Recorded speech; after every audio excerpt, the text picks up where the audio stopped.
I'm Rad and welcome to Good Game Well Played. We're currently at the WGL APAC Season 1 2016-17 Grand Finals.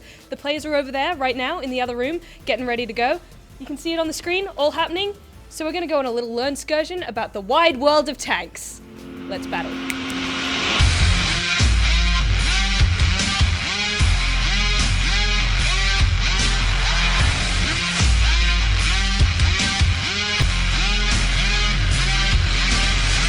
World of Tanks is a free-to-play, massively multiplayer online game where you battle tanks from late World War I to the early 1960s. The freemium game originally released in Russia in August 2010, but would soon become a worldwide phenomenon over the course of 2011 and 2012. There's almost 400 armoured vehicles in the game, including light, medium, and heavy tanks, tank destroyers, and self-propelled guns, all recreated with painstaking accuracy. When they can, the developers even find old tanks and measure every facet to make sure they're to scale. You may even be familiar with some of its tank masterpieces, such as this one. I can't help myself, I want you, nobody else. Oh, darling, ooh, yeah. Tonight it's all about you, baby, well. You have Australia to thank for that absolute gift. But aside from giggle-worthy tanks, the game has deep strategic play and a sizable player base, well into the millions. Plus, due to its slower and methodical gameplay, players don't need lightning-fast reflexes to compete, so a lot of its best players are much older than your typical baby-faced esports pros. Dads need esports too, damn it! Since its release, World of Tanks has received a slew of favourable reviews and industry awards, and enjoyed expansion to consoles, mobile platforms, board games, and even a collectible card game. I'm looking forward to the next spin-off, World of Hanks, where players can play over 100 different variations of Tom Hanks. I'll probably main Castaway Hanks, but I think there's a good argument to be had for Big Hank. When it debuted as an esport at the 2012 World Cyber Games, it was a match made in heaven. Careful angles, weighty damage, and flaming tanks, it all makes for great viewing. And I've got to say, there's something immensely satisfying about seeing tanks zip around when they're trying to awkwardly navigate rough terrain. Especially when they flip. Yum yum. And now, for the first time ever, the competitive scene has made its way to Australia. So we're going to check it out. Welcome back, ladies and gentlemen. We're into our grand final here, live from Sydney, Australia. $75,000 yet still to be given away. $50,000 coming in for first place. I settled in to watch the finals between China's EL Gaming and Japan's B Gaming in a best of 7 for $50,000 in prize money and, most importantly, this tank of a trophy. B Gaming up against EL, the team who's currently undefeated for the entire season, moving through to the grand final. While EL Gaming were tipped to win, B Gaming put up a spectacular fight, trading 1-for-1 early on. By halftime, they were tied up 3-all. While the teams took some time to regroup, I talked to APAC's head of competitive gaming, Jinny Jun, about the path to becoming a pro tankard. Actually, there'll be several, but mostly it'll be like casual tournaments. We have them online, but we change our casual tournaments like there's one called like military drill. There's like several tiers. So from each level, the players just could try out. And later on, if they go on good with having 10 tiers, they can actually try out our esports. And the other one could be also a training camp, which isn't actually a tournament, but it's an offline activity event where we have the local famous players and also the streamers do some lecturings with, and the users who want to improve the game mode, they can actually come there. And so that one's actually something special for what we do for APAC.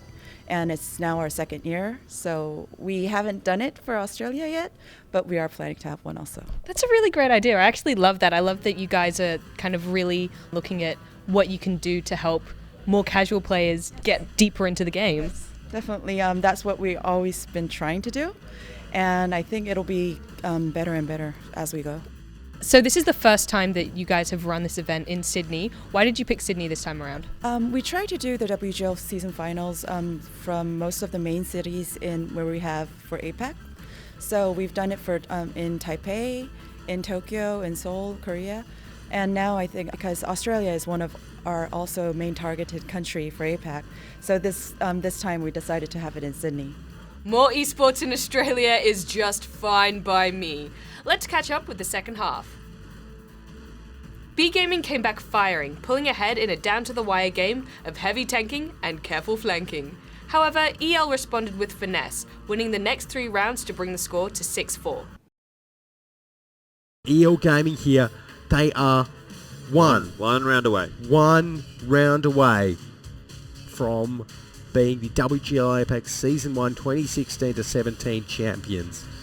As the attacking team, EL slowly but surely picked off B Gaming to secure the capture point. Tomato GP secured a breathtaking reset at the very last second, but paid for it with his life.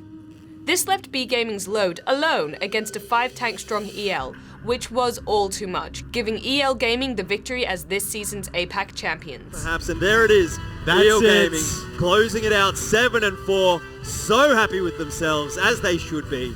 The champions of WGL APAC Season 1 2016-27, EL Gaming. So the finals have just finished, and I'm here now with Robert McDonald, who is an analyst and player for World of Tanks. What a game. What a game. What a game. Pretty exciting. My favorite moment was probably when all of EL Gaming's team unloaded all their rounds into 2 big heavies that were just there purposefully to soak all those rounds. I was like, I can't believe they fell for it, because it was really like this. You could tell B Gaming was waiting. They had all their tanks ready around the corner, and like they were just like, yeah, go ahead, keep firing. It's okay. And there were like really actually a lot of patience going on there, and that's what won them that game. One thing about World of Tanks is you find that a lot of the pros tend to skew a little bit older than a lot of other esports.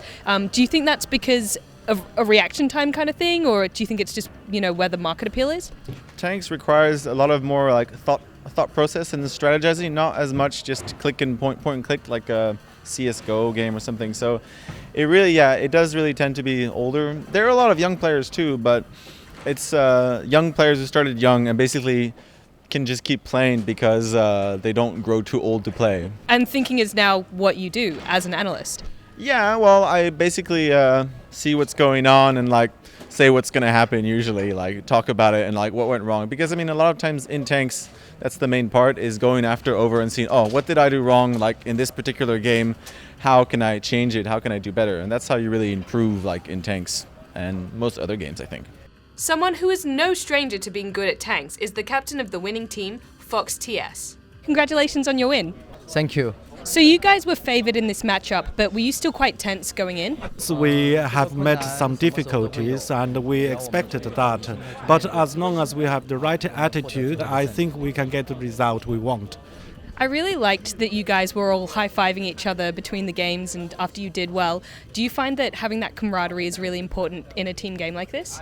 This is one of the way that we communicate with each other, and we think we have to just stir up everybody's emotion when we play this kind of thing, and that will help us. And what's next on the cards for you guys?